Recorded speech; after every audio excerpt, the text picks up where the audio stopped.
वालेकुम फ्रेंड्स, कैसे हैं आप सब। आज मैं आपके लेकर आई हूँ झटपट से बनने वाली भिंडी की रेसिपी। तो 3 अदद हमने प्याज ली है, 3 से 4 टमाटर और 10 से 12 हरी मिर्ची ली हैं। 1 किलो भिंडी ली है, इसे हमने साफ़ कर बना लिया है। इसमें हमने 1 टेबल स्पून पिसी हुई लाल मिर्ची ऐड की हैं और 1 टीस्पून नमक ऐड किया है। और हरी मिर्ची टमाटर भी हमने काट लिए हैं, इसी में ऐड कर देंगे हरी मिर्ची टमाटर भी भिंडी में ही।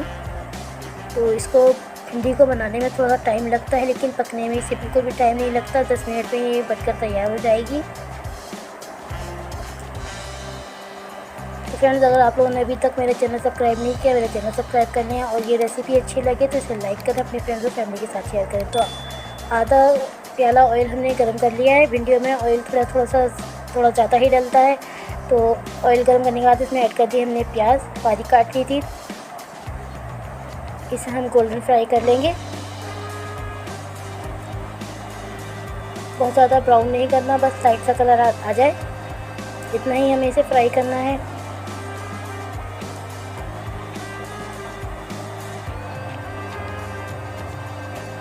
झटपट से बनेगी और खाने में इंतहाई मज़ेदार होगी।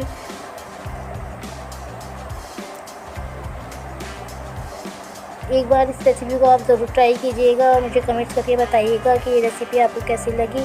बहुत ही आसानी से मिनटों में बनकर तैयार होने वाली ये रेसिपी है। तो वैसे कि हमारी फ्राई हो चुका है, हम इसमें ऐड कर देंगे भिंडी।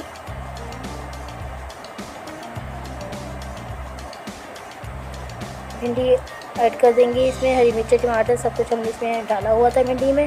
और भिंडी डालने के बाद इसे मिक्स कर लेंगे।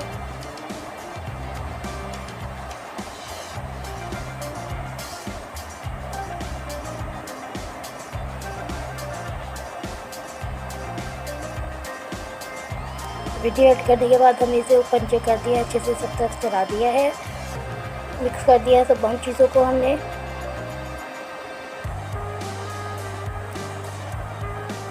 और इस पर हम पानी बिल्कुल भी नहीं डालेंगे। जो टमाटरों का पानी जो रिलीज़ हुआ है बस उसी में ये पकेगी।